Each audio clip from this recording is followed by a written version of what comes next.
여러분 안녕하세요. 10월 21일 토요일입니다. 벌써 한 주간이 지나가 버렸죠.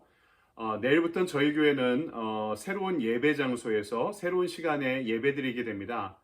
109번 아시몰 옆에 있는 더 파운테인 처치의 스튜던트 빌딩 교육관에서 오후 1시 30분에 예배를 드리고요. 11월부터는 유스 전도사님을 모시고 유스 예배도 함께 드릴 예정입니다. 여러분 함께 참여해 주시면 감사하겠습니다. 오늘 우리에게 주신 말씀은 출애굽기 25장입니다. 20절로부터 22절까지의 말씀 제가 봉독해 올리도록 하겠습니다. 그룹들은 그 날개를 높이 펴서 그 날개로 속죄소를 덮으며 그 얼굴을 서로 대하여 속죄소를 향하게 하고 속죄소를 궤 위에 얹고 내가 내게 줄 증거판을 궤 속에 넣으라. 거기서 내가 너와 만나고 속죄소 위 곧 증거궤 위에 있는 두 그룹 사이에서 내가 이스라엘 자손을 위하여 내게 명령할 모든 일을 내게 이르리라. 아멘. 주님의 말씀입니다. 주님께 감사드립니다. 이 시간에는 오늘 우리에게 주신 말씀 가지고 법궤를 주신 이유라는 제목으로 말씀을 증거하도록 하겠습니다. 구약 성경에서 가장 중요한 장소로 손꼽히는 것은 성막입니다. 출애굽 그리고 사사 시절에는 이 성막이 가장 중요한 역할을 했죠. 왕권 통치 시절이 되면서 이제 성전을 건축하고 솔로몬 시대의 성전의 중요성이 더 돋보이게 됩니다. 그런데요, 우리 신약 성경 사도행전을 보거나 구약 성경 중에 예언서를 보면은 성전의 신앙보다 이 성막의 신앙이 더 원형에 가까운 것을 보아 알 수 있습니다. 우리 초대교회는 오히려 하나님의 자유가 열려있는, 하나님의 자유를 가두어 놓는 것보다 하나님의 자유가 열려있는 성막을 더 이상적인 공간으로 보아왔음을 알 수 있습니다. 이러한 성막은 신약에 이르러 오늘 이 시대의 교회로 이어지고 있는 것이죠. 그런데 이 성막에서 가장 중요한 곳은 지성소입니다. 그리고 그 지성소 안에 법궤, 언약궤가 들어가 있죠. 오늘 말씀은 이 성막 전체에 대한 어떤 규격, 또 거기에 무엇이 들어가야 될지의 재료들, 건축하는 방법들을 알려주시면서 성막 안에 보관될 법궤에 대한 이야기를 해주십니다. 법궤는 특별히 금으로 만들어야 되고요. 성막이 지어진 다음 가장 마지막에 옮겨집니다. 그렇다면 그 안에 무엇이 들어가게 될까요? 자, 여기서 성경 퀴즈입니다. 언약궤, 법궤 안에 세 가지 성물이 들어갑니다. 그것이 무엇일까요? 첫째는 십계명 돌판이었고요. 그리고 아침마다 출애굽 기간에 하나님께서 양식으로 주셨던 만나입니다. 세 번째는 아론의 쌍난 지팡이죠. 사람들은 성막을 갈 때마다, 들어갈 때마다, 그리고 나올 때마다 무엇을 상상했냐면은 지성소를 의식했을 것입니다. 그리고 그 안에 있는 법궤를 생각했을 것이고요. 법궤 안에 있는 세 가지 성물들을 상상해 봤을 것입니다. 그들이 그것을 상상할 때 그것을 우리들에게 주신 의미, 이스라엘에게 주신 의미를 분명히 되새겨 보게 되었을 것입니다. 오늘 우리는 그것을 좀 살펴보려고 하는데요. 첫째는 십계명 두 돌판입니다. 이것은 하나님의 말씀을 가리키죠. 십계명 하면 좀 거북하고 부담스럽죠. 이것을 어떻게 다 지키냐 이렇게 생각합니다. 하지만 신앙이 깊어지며 드는 확신은요, 이것은 지킬 수 있는 것입니다. 그 형식이 아니라 그 뜻을 우리는 지켜나가야 하는 것이죠. 여러분 깊이 생각해보고 묵상해보면 이 십계명을 왜 주셨겠습니까? 그것은 우리의 행복을 위한 것입니다. 복된 삶을 위해 반드시 하나님이 필요하다고 여기셨기 때문이죠. 그 십계명 10가지를 주님께서 친히 2계명으로 요약해 주지 않으셨습니까? 하나님 사랑과 이웃 사랑으로. 이것이 십계명의 정신입니다. 이 말씀 갖고 붙잡고 살아가지 않으면 아무리 신앙이 좋아도 헛된 것입니다. 온전한 신앙이 아니고 행복한 삶일 수 없다는 거죠. 출애굽 당시에 그리고 그 이후에 이스라엘 백성들은 법궤에 담겨있던 성막에 들어갈 때마다 지성소를 생각하고 지성소 안에 있는 법궤를 생각하고 이 법궤 안에 담긴 십계명을 생각하면서 무엇을 생각했을까? 그것은요, 하나님의 말씀에 대한 소중함이었습니다.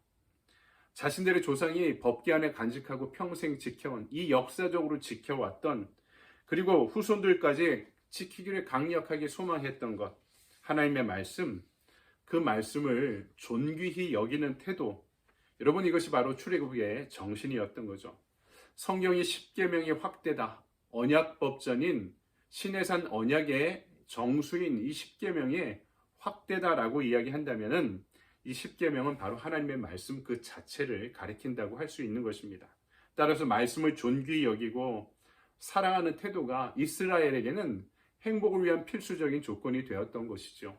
오늘날 우리에게도 말씀만이 우리의 생명임을, 우리가 이 세상을 의미 있게 구원받은 하나님의 자녀로 구원의 완성을 위해, 또 하나님의 비전에 동참하기 위해, 또 우리 인생의 행복과 기쁨을 위해 반드시 존귀히 여기며 순종해야 될 그 말씀을 여러분 기억하시기 바랍니다. 두 번째는 만나인데요. 이것은 순종을 가리킵니다. 만나는 이스라엘이 먹을 것 없는 광야에서 날마다 하나님이 주셨던, 아침에 주셨던 양식이죠. 꿀, 호떡 비슷한 것 같습니다.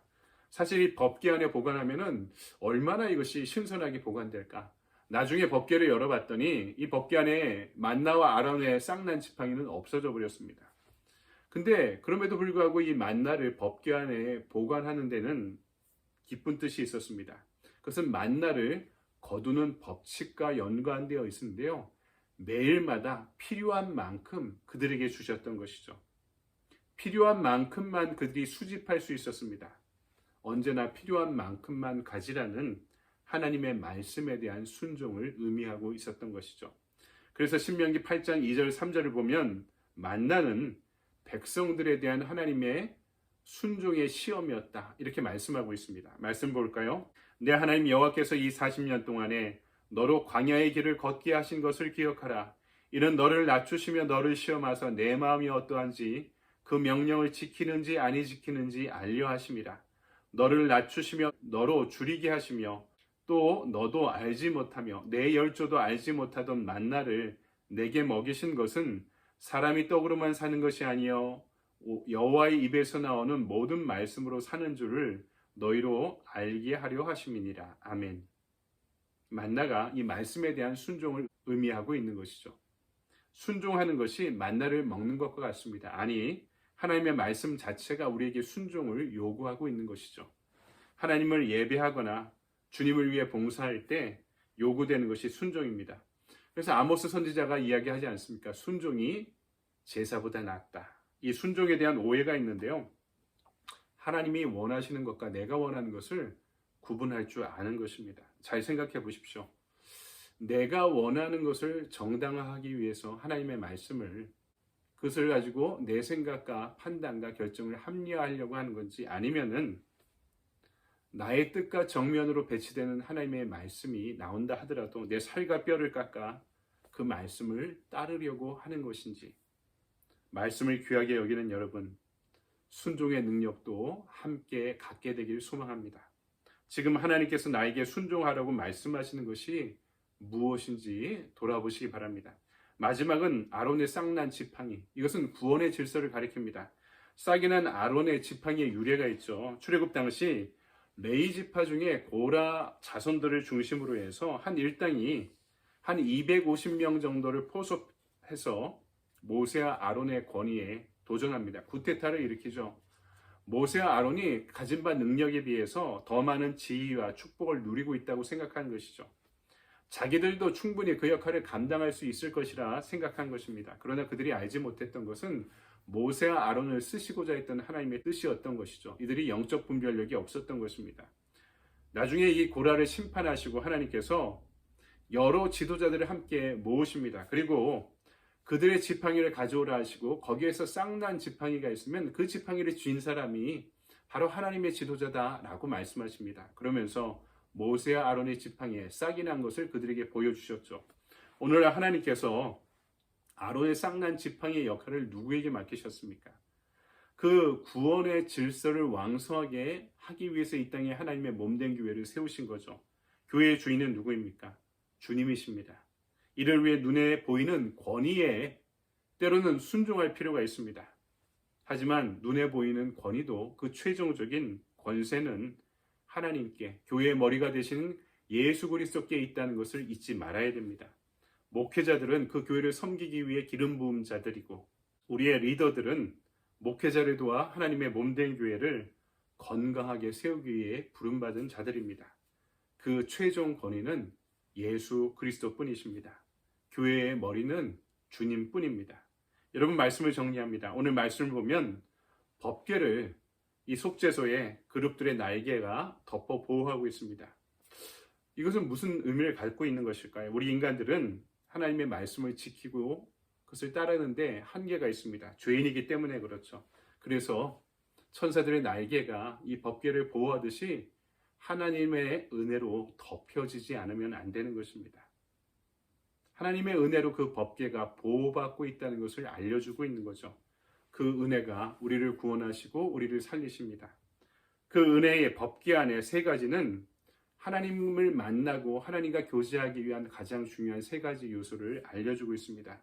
말씀 그 자체, 그리고 말씀에 대한 순종, 그 순종의 꽃을 피게 만드는 구원의 질서, 이 모든 것들을 통해 오늘도 주님과의 풍요롭고 온전한 또 행복한 교제 안에 거하시는 여러분의 축복의 하루 되시기를 소망합니다.